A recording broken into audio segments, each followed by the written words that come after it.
Capítulo 10. No pavimento térreo, ao lado esquerdo, havia na Casa das Laranjeiras uma varanda de estilo campestre, decorada com palmeiras vivas e corbélias de parasitas. Servia de sala de bilhar, e aí costumava Aurélia e o marido passarem a tarde, quando o tempo não convidava ao passeio no jardim. Aí foi Seixas encontrar dois grandes quadros, colocados nos respectivos cavaletes. Na tela viam-se esboços de dois retratos, o de Aurélia e o seu, que um pintor notável, êmulo de Vítor Meirelles e Pedro Américo, havia delineado à vista de alguma fotografia, para retocá-lo em face dos modelos. Ao olhar interrogador do marido, Aurélia respondeu: "É um ornato indispensável à sala." "Julga que seja indispensável?" "Parecia-me ao contrário inconveniente reproduzir, ainda que seja por esse modo, uma presença que tanto lhe deve importunar. Não se tira retrato d'alma." "Felizmente," observou Aurélia com um misterioso sorriso que desde certo tempo acompanhava essas palavras de sentido recôndito. Seixas prestou-se passivamente ao papel de modelo. As sessões à tarde tinham ficado reservadas para ele a fim de não estorvar-lhe o trabalho da repartição. Aurélia retirou-se, deixando-o em plena liberdade. No dia seguinte, pela manhã, quando o pintor voltou para trabalhar em seu retrato, a moça, antes de tomar a posição, fez-lhe suas observações acerca da expressão fria e seca da fisionomia de Seixas. "Pintei o que vi." "Se deseja um retrato de fantasia, é outra coisa," respondeu o artista. "Tem razão, meu marido não anda bom. É melhor interromper seu trabalho por alguns dias, e eu lhe mandarei aviso quando for ocasião." Essa tarde Seixas achou Aurélia inteiramente outra da que era nos últimos tempos. Sua expressão meiga, e sobretudo candura e singeleza de seu modo, restauraram em sua memória a imagem da formosura menina de Santa Teresa, a quem amara outrora. Deixou-se aliciar por essa ilusão, embora estivesse bem convencido de que haveria dissipar-se de repente, e dolorosamente como as outras. Mas sua alma tinha necessidade de repouso e ainda mais do conforto de uma crença consoladora, abandonou-se àquela doce quimera e quis persuadir-se de que revivia um idílio de seu passado. Aurélia trouxe a conversa para os assuntos que mais podiam seduzir um espírito poético e elegante como o de Seixas. Falou de música, de versos, de flores e de artes. Quando a ironia não lhe acerava a palavra, ela tinha uma exuberância de afeto e ternura que manava de seus lábios e derramava em torno de si uma atmosfera de amor. À noite tocou piano e cantou os trechos prediletos do marido. Não era ela de certo, apesar dos elogios de Dona Firmina, uma mestra, nem mesmo uma discípula exímia e correta. Mas poucas teriam seu gênio artístico, ela tocava por inspiração, e o canto eram as emoções de sua alma que ressoavam espontaneamente como os arpejos da brisa no seio da floresta. Os dias seguintes correram na mesma doce intimidade. À tarde no jardim, ou admiravam juntos as flores, ou liam no mesmo livro algum romance menos interessante do que o seu próprio. Seixas incumbia-se da leitura, e Aurélia escutava sentada a seu lado. Às vezes escutava sentada a seu lado. Às vezes, ou porque se distraísse um momento, ou por sofreguidão de antecipar a narração, reclinava-se para correr os olhos pela página, onde ia brincar um anel de seus cabelos castanhos. Foi no meio de uma destas cenas que o pintor apareceu de novo. Seixas deu sinal de contrariedade, que a gentileza de Aurélia conseguiu desvanecer. Conservou durante a sessão a mesma expressão afável e graciosa, que pouco antes iluminava seu nobre semblante, e que fora a sua fisionomia de outrora, quando a subversão de existência ainda não o tinha revestido de gravidade melancólica. Na manhã seguinte, Aurélia, examinando o trabalho do pintor, viu palpitante de emoção a sorrir-lhe o homem que ela havia amado. Ele aí estava em face dela, destacando-se da tela, onde o pincel do artista o havia fixado com admirável felicidade. Era um desses retratos em que o modelo, em vez de impor-se, inspira o artista, deixam de ser cópias e tornam-se criações. Ainda Aurélia estava elevada em sua contemplação, quando chegou o artista, que recebeu seus elogios acompanhados de sinceros agradecimentos. O pintor supunha ter feito apenas uma obra de arte. Como podia ele suspeitar o segredo dessa mulher, viúva daquele marido vivo? "O senhor há de tirar uma cópia desse retrato, para ficar na sala com o meu. Quanto a este, desejo que tenha o traje com que me lembro de ter visto meu marido, quando o conheci." É uma surpresa que pretendo fazer-lhe. Compreende? Perfeitamente. Peço-lhe, porém, que não toque no rosto. Fique descansada. Aurélia explicou ao pintor o traje que devia figurar no retrato do marido e tomou posição para concluir o seu. Ao voltar da repartição, notou Seixas que sua mulher não conservava a mesma disposição de ânimo em que a deixara na véspera.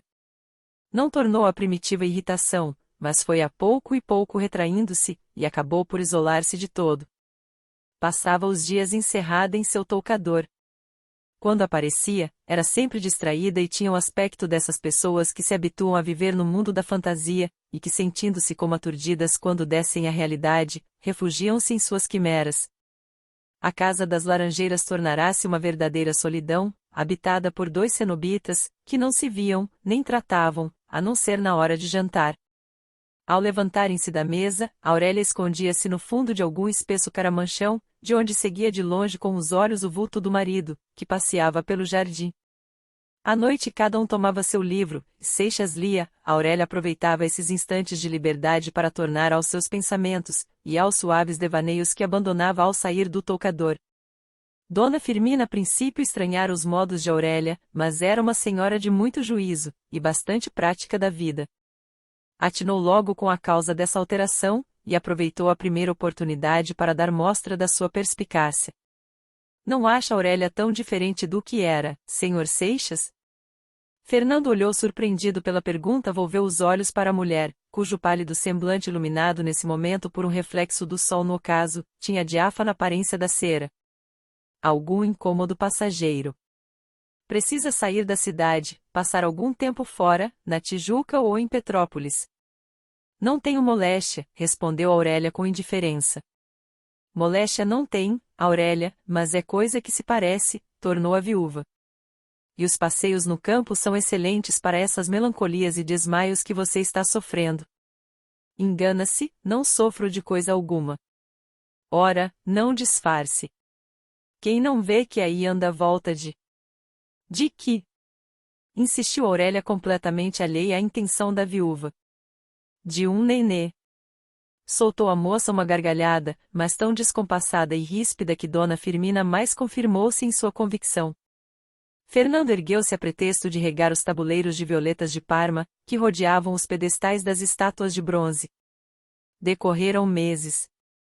De repente, sem causa conhecida, com o contraste e o improviso que tinham as resoluções dessa mulher singular, operou-se uma revolução na Casa das Laranjeiras, e na existência de seus moradores.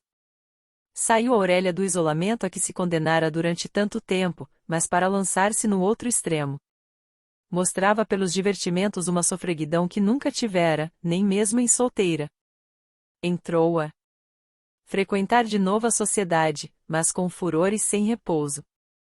Os teatros e os bailes não lhe bastavam, nas noites em que não tinha convite, ou não havia espetáculo, improvisava uma partida que em animação e alegria, não invejava as mais lindas funções da corte. Tinha a arte de reunir em sua casa as formosuras fluminenses. Gostava de rodear-se dessa corte de belezas. Os dias, destinava-os para as visitas da Rua do Ouvidor, os piqueniques no Jardim ou Tijuca. Lembrou-se de fazer da praia de Botafogo um passeio, à semelhança do Bois de Boulogne em Paris, do Prater em Viena, e do Hyde Park em Londres. Durante alguns dias, ela e algumas amigas percorriam de carro aberto, por volta de 4 horas, a extensa curva da pitoresca enseada, espairecendo a vista pelo panorama encantador, e respirando a fresca viração do mar. Os passantes olhavam-na surpresos, e com um aspecto que traduzia a malignidade de suas conjecturas. Aurélia não fazia o mínimo caso dessas caras mexeriqueiras, mas as amigas incomodaram-se, e ela foi obrigada a abandonar o lindo passeio às aves de arribação. Esta ânsia de festas e distrações sucedendo a uma inexplicável apatia e recolhimento, faziam desconfiar que Aurélia buscava na sociedade, não o prazer, mas talvez o esquecimento. Porventura tentava aturdir o espírito, e arrancá-lo por este modo às cismas e enlevos em que se engolfara por tantos dias? Deve estranhar esta febre de divertimentos? Disse ela ao marido. É uma febre, mas não tem perigo. Quero que o mundo me julgue feliz. O orgulho de ser invejada, talvez me console da humilhação de nunca ter sido amada. Ao menos gozarei de um aparato de ventura. No fim de contas, o que é tudo neste mundo senão uma ilusão, para não dizer uma mentira? Assim desculpe-se o incômodo, tirando-o de seus hábitos para acompanhar-me. Há de reconhecer que mereço esta compensação. É minha obrigação acompanhá-la, e me achará sempre disposto a cumpri-la. Moça, formosa e rica, deve gozar da vida que lhe sorri. O mundo tem esta virtude, o que não a absorve, gasta. Daqui a algum tempo a senhora verá a existência por um prisma bem diverso, e do passado não lhe ficará senão a lembrança de um pesadelo de criança. É o que eu procuro justamente. Que não dera eu para apagar estas crenças, ou antes estas incomodas ilusões de minha infância, com que educou-se minha alma, e conformar-me à realidade da vida. Oh! Se eu o conseguisse! A reticência desfez-se nos lábios da moça em um sorriso sardônico. Então nos havíamos de entender.